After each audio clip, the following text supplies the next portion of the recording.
ఓం శ్రీ విఘ్నేశ్వరాయ నమః. అందరికీ నమస్కారం.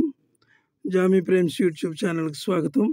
అలనాటి ఆణిముత్యాల కార్యక్రమంలో ఈరోజు మనకు లభించిన అద్భుతమైనటువంటి సస్పెన్స్ థ్రిల్లర్ ఆణిముత్యం నట సామ్రాట్ డాక్టర్ అక్కినేని నాగేశ్వరరావు నటించిన చిత్రం మంచివాడు. ఇందులో నట సామ్రాట్ అక్కినేని ద్విపాత్రాభినయం చేశారు. ఆయన సరసన వాణిశ్రీ, కాంచన హీరోయిన్లుగా నటించారు. వి మధుసూదన్ రావు గారి దర్శకత్వంలో వీనస్ కంబైన్స్ బ్యానర్పై టి గోవిందరాజన్ గారు ఈ చిత్రాన్ని నిర్మించారు. 1974 సంవత్సరంలో ఫిబ్రవరి 21వ తేదీన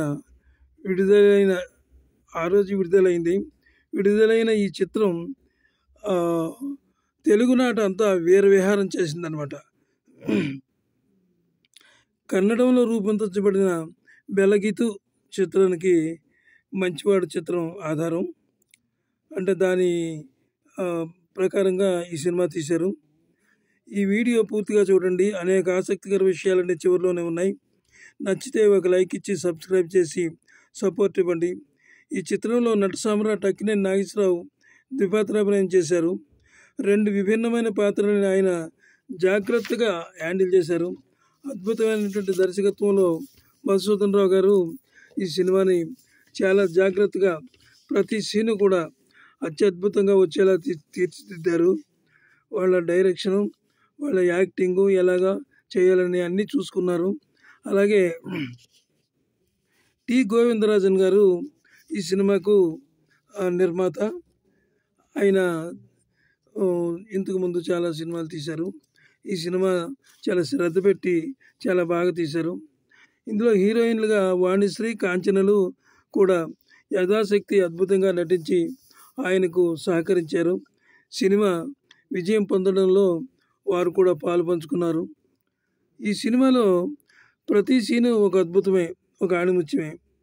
అక్కినేని ద్విపాత్రాభినయం చేశారు, కానీ చివరి వరకు ఒక్కరుగానే కనిపిస్తూ ప్రేక్షకులకు ఉత్కంఠ కలుగజేస్తారు. నిజంగా ప్రేక్షకులు ఎప్పుడు ఏం జరుగుతుందోననే విషయాన్ని తెలుసుకోవడానికి తమ సీట్లలోంచి లేవలేదు. అద్భుతమైన సస్పెన్స్ థ్రిల్లర్గా ఈ చిత్రం నడిచింది. ఇందులో ముఖ్యంగా అక్కినేని ఎవరికి భర్తో ఎవరికి కాదో తెలుసుకోవడం సినిమా పూర్తిగా చూస్తేనే కానీ అర్థం కాదు. అంత సస్పెన్స్గా నడిచింది. వాణిశ్రీ గారు చాలా బాగా చేశారు. కొన్ని విషాదకరమైనటువంటి సీన్లలో వాణిశ్రీ చాలా అద్భుతంగా చేసింది. అదేవిధంగా కాంచన, ఆవిడ మతి భ్రమిస్తుంది, పిచ్చి దాంట్లో అయిపోతుంది. అప్పుడు చేసినటువంటి నటన చాలా బాగా చేశారు. అందరూ చాలా మెచ్చుకునేటటువంటిది. అలాగే ఒక సాంగ్లో వాణిశ్రీ గారు, నాగేశ్వరరావు గారు అమ్మాయే పుడుతుంది అచ్చం అమ్మలాగే ఉంటుంది అనే పాట చాలా అద్భుతంగా చేశారు అందులో. అయితే మంచివాడు చిత్రం గుంటూరు, విజయవాడ, వైజాగ్, తిరుపతి కేంద్రాల్లో 127 రోజులు ప్రదర్శించబడింది. 1974 సంవత్సరం జూన్ 1వ తేదీన విజయవాడ నవరంగ్ థియేటర్లో మంచివాడు సినిమా సద్దినోత్సవం చేసుకుంది. వైభవంగా జరిగింది. ఈ వీడియో కనుక మీకు నచ్చినట్లయితే ఒక లైక్ ఇవ్వండి, సబ్స్క్రైబ్ చేసి మాకు సపోర్ట్ ఇవ్వండి. వీడియో చివరి వరకు చూసినందుకు మీకు ధన్యవాదాలు తెలియజేస్తున్నాను. తప్పకుండా సబ్స్క్రైబ్ చేయండి. అందరికీ నమస్కారం. సెలవు.